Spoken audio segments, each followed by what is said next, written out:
The morning sun came through the windows of the big house. Amara pushed her cart from room to room. She had on her work clothes and yellow gloves for cleaning. The man who owned the house was named Adrian Veron. He had lots of money but never said much to her. He was always doing business things. Amara had been working at this house for 2 whole years. Every single day was just like the one before. She would clean the floors until they were shiny. She would make the furniture look nice. She would wash all the dirty dishes. She was really good at her job, but no one paid attention to her. To them, she was just someone who cleaned. But Amara had a big problem that made her heart hurt. Her grandmother was getting sicker and sicker. The medicine that could help her cost way too much money. Amara had to choose between buying food for herself or buying pills for her grandmother. Most nights, she would go to sleep with an empty stomach so she could save every penny. There was a little boy in the house named Rowan. He was only 8 years old. He had kind eyes and would sometimes give Amara a little smile when his father was not around. Rowan looked sad most of the time because this big house felt empty. His mother had died when he was very little, and his father was always working and never had time to play with him. One Tuesday morning started just like all the others. Amara was in the kitchen making everything clean and neat. Then she heard a terrible sound from upstairs. Something heavy had fallen and broken. After that, she heard Rowan crying and screaming for someone to help him. Her heart started beating so fast it felt like it might jump out of her chest. She knew something very bad was happening. She grabbed the biggest pan she could find from the kitchen and ran up the stairs as fast as her legs could carry her. When she got to Rowan's room, she saw something that made her feel sick with fear. A very big man wearing all black clothes had his hands on the little boy. He was trying to take Rowan out of the window. "Stop! Leave him alone!" Amara yelled at the man. He turned his head to look at her. He was much taller and stronger than she was, but she did not care about that. This little boy needed someone to save him, and she was the only one there. The man started laughing in a mean way. "You are just a cleaning lady," he said with an ugly voice. "Go away before I hurt you too."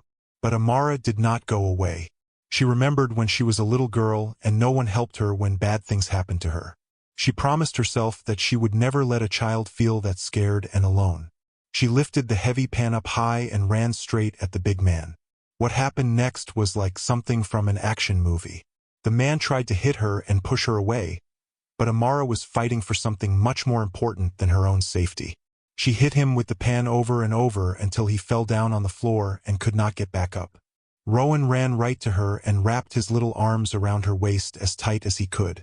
When the police officers arrived at the house, they took the bad man away in handcuffs. Rowan would not let go of Amara's hand. He was still shaking from being so scared, but when he was next to her, he felt protected and safe. Adrian came running home from his office when he got the phone call. He could not believe what the police told him. This quiet woman who worked in his house had fought off a dangerous man and saved his son's life. He felt so thankful he wanted to cry, but he also felt confused and a little ashamed. How could he have lived in the same house as this amazing person for 2 years and never really seen how special she was? "I want to give you everything you could ever want," Adrian said to Amara. His voice was shaking. "Money, a beautiful house of your own, anything at all that would make you happy." Amara shook her head slowly. "I only did what any good person would do," she said in her soft voice. But in her mind, she was wondering if that was really true.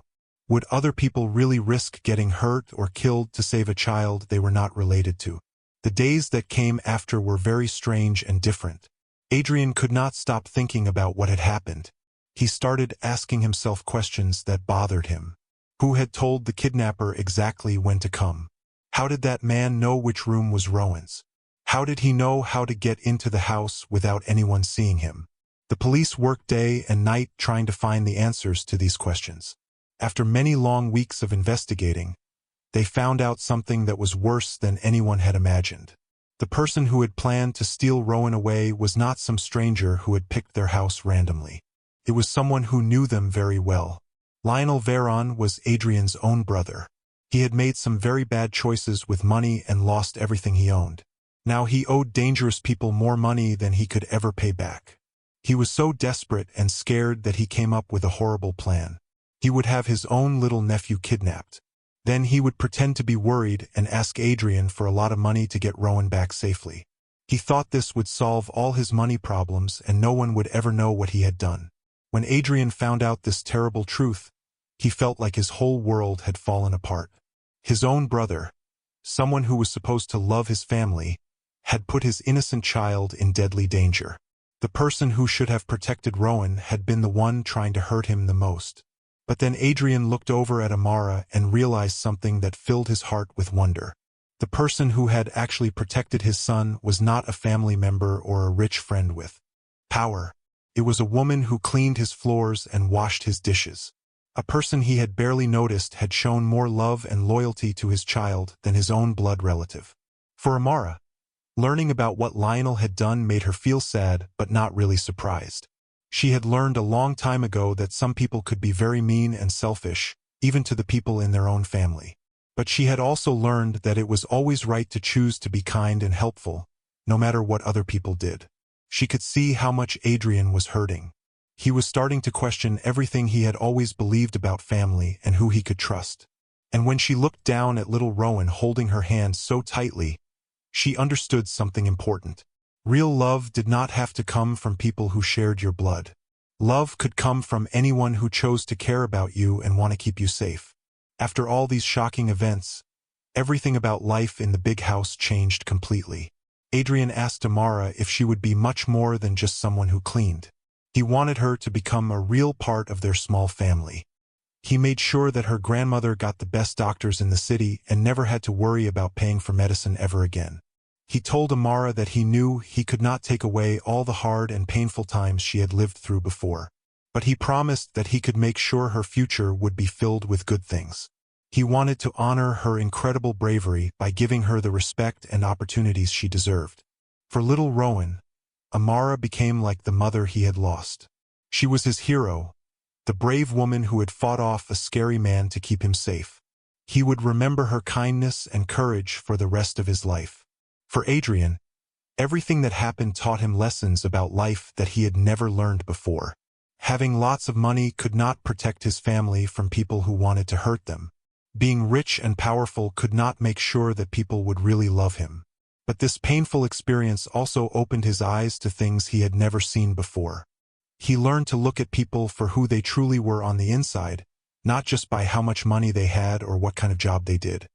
He realized that the most valuable and important people in his life might be the ones he had walked past every day without really seeing them. And that is how this story comes to its end. Not in a fancy palace or expensive restaurant, but in the simple truth that real heroes do not need special clothes or titles. Sometimes the greatest hero is someone wearing a work uniform and yellow cleaning gloves, carrying a heart that is brave enough to fight for what is right. The most important things in life cannot be bought in any store. Things like courage, kindness, and loyalty come from the choices we make when no one is watching us. They come from doing the right thing even when it would be easier to walk away. They come from helping others even when it might cost us everything we have. Amara showed everyone that having money does not make you important or valuable. Being willing to help others, especially when it is dangerous or difficult, is what makes someone truly special. Her story teaches us that we should never decide what someone is worth based on their job or how much money they have in the bank. Instead, we should look at their actions and see how big their heart is. In the end, the greatest treasure is not gold or silver or diamonds. The greatest treasure is having people in your life who will stand up for you when you need them most. People who will fight for you even when they have nothing to gain from it. That kind of love and loyalty is worth more than all the money in the whole world.